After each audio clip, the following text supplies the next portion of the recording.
Nako, heto na po mga kaubayan, nagkagulo na. Kapapasok lang, BBM, lagapak, sobrang gulo ng mag-asawa. Yan po mga kaubayan ang ating alamin at bibigyan ng reaksyon sa video ito. Pero bago po natin simulan yan, palike naman po ng video ito, malaking malaking tulong po yan. Maraming salamat po at eto nga mga kaubayan, bago po natin i-play yung video, eto pasadahan po muna natin itong mga nagte-trending na balita dito po sa social media. At eto nga mga kaubayan, unahin na po natin to si Ante Clara. Ayan no. Sabi po dito sa ang balita ngayon, eto po mga kaubayan, Marcos Jr. Nalungkot sa nangyaring Tacloban school shooting. Kinalulungkot ng Pangulo ang pangyayari. Ayan mga kaubayan no. Eto nga, minsan naisip ko nga baka itong mga pangyayaring ito mga kaubayan ay nangyayari dahil sobrang luwag ng ating gobyerno ngayon, di ba? Wala tayong nakikita ng mga, for example, nung mga nakaraang administrasyon, di ba? Talagang mayroong war on illegal drugs mga kaubayan. No, I'm not saying na ito pong dalawang bata mga kaubayan no na namaril. Tatlo kasi ito sila mga kaubayan no. Ay under the influence of ipinagbabawal mga kaubayan na gamot, di ba? I'm not saying na ganoon kasi wala pa naman lumalabas na investigasyon. Pero, di ba, malaki rin po ang posibilidad na mga adiktos ang mga ito, mga kaubayan. Kasi hindi naman gagawa yan ng ganyan kung walang pampalakas ng loob. Ayan mga kaubayan, no? So, minsan naisip natin kung pwede ba, no? Pwede ba magpa-drug test na rin po ang high school, mga kaubayan? Syempre, pag nanawagan tayo ng drug test, pangungunahan po yan ng ating Pangulo, mga kaubayan. Ito po ang naging komento ng ating mga kaubayan patungkol dyan. Sabi po dito ni Freddy or Ferdy, nalulungkot lang. Ayan, nalulungkot ka lang daw. Sabi naman po dito ni Christine, naunsa ka nakaron tungod sa leader nga walay pulos, correct. Maybe this is about the leadership mga kaubayan. Kung may kamay na bakal, no, may kamay na bakal at may malasakit sa taong bayan ang ating pamahalaan mga karbi natin, ay malamang walang mangyayaring ganito kasi matatakot po ang mga batang ito na gumawa po ng masama, no? Sila po ay madidisiplina, di ba? Anyway, ano po ang masasabi niyo dyan mga kabayan? Just comment down below. At ito pong si Senator Robin Padilla, mga kababayan, sabi niya po dito, may pag-asa kaya? Nagtatanong po si Senator Robin Padilla, mga kababayan, kung may pag-asa ka na kaya na ma-specialization ang kalagayan ng kanyang panukala para ma-amendahan ang Juvenile Justice Act. Ito po yung batas na ginawa ni Senator Kiko Pangilinan, mga kababayan. Sabi niya po dito, sunod-sunod na po ito. May hold up, may rape, ngayon pamamaril sa paaralan. Ano po ba? Inihintay ng mga kasama nating mga senador. Aba, syempre. Ano na kayo mga senador? Diba? Ngayon kayo magpakita ng gila sa pagdidebate. Debatihan nyo na yan. Inahamon na kayo ni Senator Robin Padilla na magdebate na kayo para maipasa na yung Juvenile Justice Act na yan, mga kaubayan. Basta wag lang kayong mag-walk out, di ba? Para maipasa yan agad. Ang problema dito sa Gatchalian Black, pag nadidihado sa debate, nag-walk out, mga kaubayan. Baka makita po natin mag-walk out si Kiko Pangilinan dyan, mga karubi natin. Huwag kang iiyak. Anong masasabi mo ngayon dito, Kiko Pangilinan? May ipinagtatanggol mo pa itong dalawang hinayupak na ito. Di ba? Anyway, sabi po natin mga kaubayan, parang anak ni Baby Ama lang no? Robin, be proud, idol. Aba, anong nakain itong si Anton Ganbes, no? Sabi naman po dito, yan, sana dapat ma-approve. Kaso ayaw ni Kiko, buti sana siya ang sampulan. Wag naman sana, no? Pero, yun nga ang sabi, di ba? Sana nga po ay magkaroon ng specialization. Itong Juvenile Act. Juvenile Justice Act. Ayan, nalilito tayo sa bill na ito, no? Sana bigyan nila ng pansin, 'no, gawan po nila ng paraan para magkaroon ng special session 'yan, mga kababayan. Kung eto nga, mag-real talk-an lang tayo, mga kababayan, kung special session nga kayo para ipasa, 'no, yung bill na magre-recognize sa waling-waling na gawing pambansang bulaklak. Aba, eto mas mahalaga po ito kaysa po sa pambansang bulaklak dahil buhay po ng mga kabataan, ha? Buhay ng mga Pilipino ang nakataya dito, mga kababayan. Alright, sana nga po ay magkaroon po kayo ng specialization pagdating po dito sa Juvenile Justice Act, no, ni Senator Robin Padilla. Napapanahon po 'yan. Very very relevant, mga kababayan, ang isyung ito. 'Di ba? Alright, bago po natin i-play yung video, mga kababayan, ito pasadahan muna natin to, mga kababayan. Itong gusto ko lang kung i-share itong si ex-congressman Kiko Barsaga. Kahit hindi na po siya congressman, idol pa rin natin to, mga kababayan. Palakpakan po natin. Alright. Sabi po dito ni ex-congressman Kiko Barsaga, sino ba yung walang utak na politiko na gumawa ng batas na bawal ipakulong ang menor de edad? Aba, si Kiko Pangilinan po yun, sir.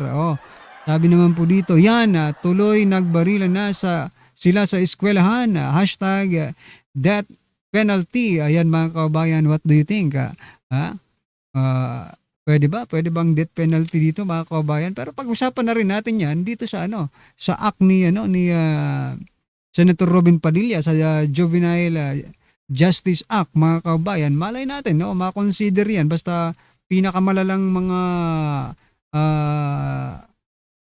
ginawa ng mga kabataan tulad nito, di ba? Nako. Okay, anyway, ano po ang masasabi niyo dyan, mga kababayan? Just comment down below at eto, pasadahan na po natin yung video. Nako, ano ba itong mga supporter ni President Bongbong Marcos Jr.? Mukhang wala na parang sila mismo parang wala nang tiwala sa kanilang sinusuportahan. Ito, mga kababayan, baka magkagulo na po nito ang Malacanang, di ba? Ito, mga karapin natin, pasok. Lang po at balita itong aking sasabihin. Real talk lang tayo. Kung maniniwala kayo, salamat. Kung hindi, nasa inyo. Ito po ang patuloy na pagbaba ng rating ng Pangulo. Approval at trust rating ng Pangulo ay patuloy pong bumababa. Itong pinakahuli ay negative 13 SWS survey. Kamakailang nang naman ang survey ng Octo, o di ako nakakamali o kung sino man, bumababa rin So, siyempre, kanya-kanya tayong interpretation at opinion dyan. Pero ito po yung paninindigan ko. Ang mahina at patuloy na pagbaba ng rating ng isang Pangulong nakaupo, yan po ay merong negatibong epekto. Hindi man aaminin, pero yan ay mararamdaman. May epekto yan sa ekonomiya, may nakakakilabot itong si Mike Abe, mga kababayan, sa kanyang mga sinasabi. Opo, di ba?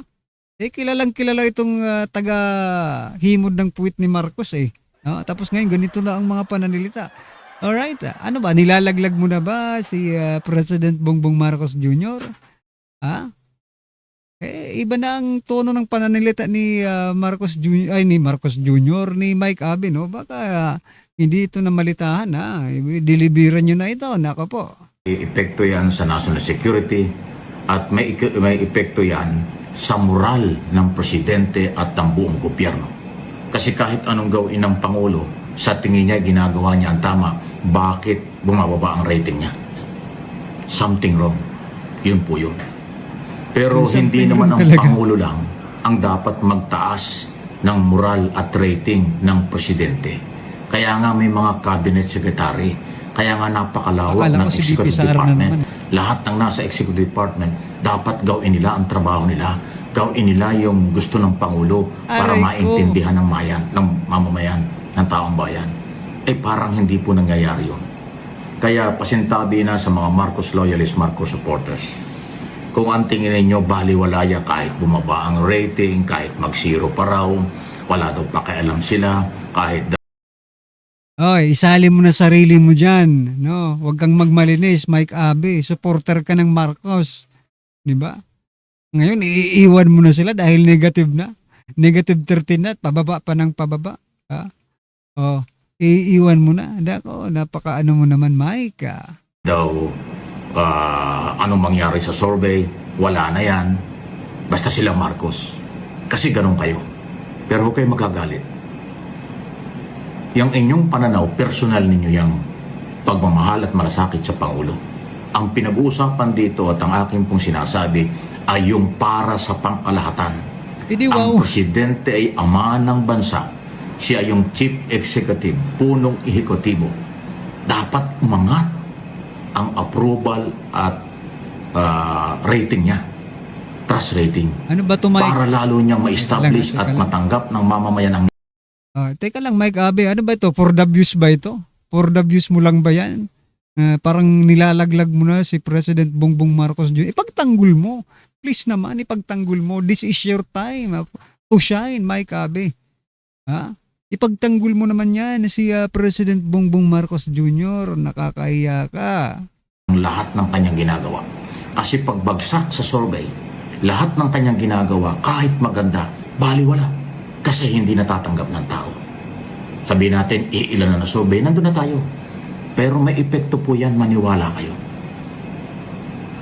Itanong nyo sa mga nakakaintindi na totoong political analyst, business analyst, media, na mga Ay nako, kahit hindi mo itanong sa kanila, makiramdam ka lang, mga kababayan. Talagang may epekto yan. Oh, di ba? Hindi mo na kailangan itanong pa kay Mike Abe. Anong media? Sa media to eh. Di ba? Hindi na natin kailangan itanong pa sa kay Mike Abe, sa mga political analyst. Kung talagang may utak ka, di ba? Alam mo na meron talagang epekto yung pagbaba ng ratings ng Pangulo.